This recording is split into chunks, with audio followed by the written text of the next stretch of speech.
Каримҷон Қурбонов варзишгар аст ва дар намуди варзиши шиноварӣ давоми беш аз 2 сол инҷониб машқ мекунад. Каримҷон дар мусобиқаи шаҳри Хуҷанд оид ба шиноварӣ байни наврасон иштирок намуда сазовори ҷойи аввал гардид. Мегӯяд, ки ба ӯ ин намуди варзиш хеле писанд аст ва мехоҳад дар оянда дар мусобиқаҳои берун аз ҷумҳурӣ иштирок намуда парчамбардори ватан гардад. Я Курбонов Каримҷон.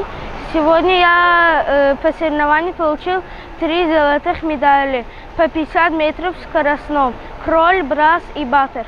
Субҳи имрӯз дар маҷмӯи ҳавзи шиноварӣ мусобиқаи шаҳри Хуҷанд оид ба шиноварӣ байни наврасон бахшида ба рӯзи варзишгарон ва 30-солаги Истиқлолияти Давлати Ҷумҳурии Тоҷикистон баргузор гардид. Ҳадаф аз баргузории мусобиқаи мазкур тарғибу ташвиқи шиноварӣ байни наврасон ва мустаҳкам намудани дӯстӣ байни варзишгарон мебошад.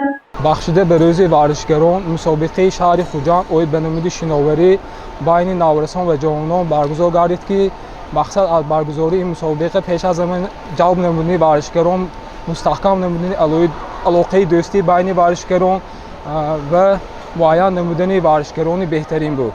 Дар мусобиқа варзишгарони соли таваллудашон 2005, 2007, 2008, 2009 ва 2010 аз рӯи масофаи 50 метр, тарзи озод, брас, тахтапушт ва баттерфлай иштирок намуданд. Дар мусобиқа дар умум 45 нафар варзишгарон иштирок доштанд. Аз онҳо 12 нафар духтарон мебошанд.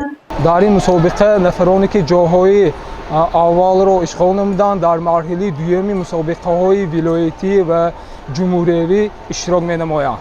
дар анҷоми мусобиқа варзишгароне ки ҷойҳои якум, дуюм, сеюмро ишғол намуданд, бо диплом ва медалҳои бахши кор бо ҷавонон ва варзиши шаҳри Хуҷанд сарфароз гардонида шуданд. Гузориши Меҳрангези Абдуаҳад ва Насим Раимов барои барномаи иттилоотӣ Хабар.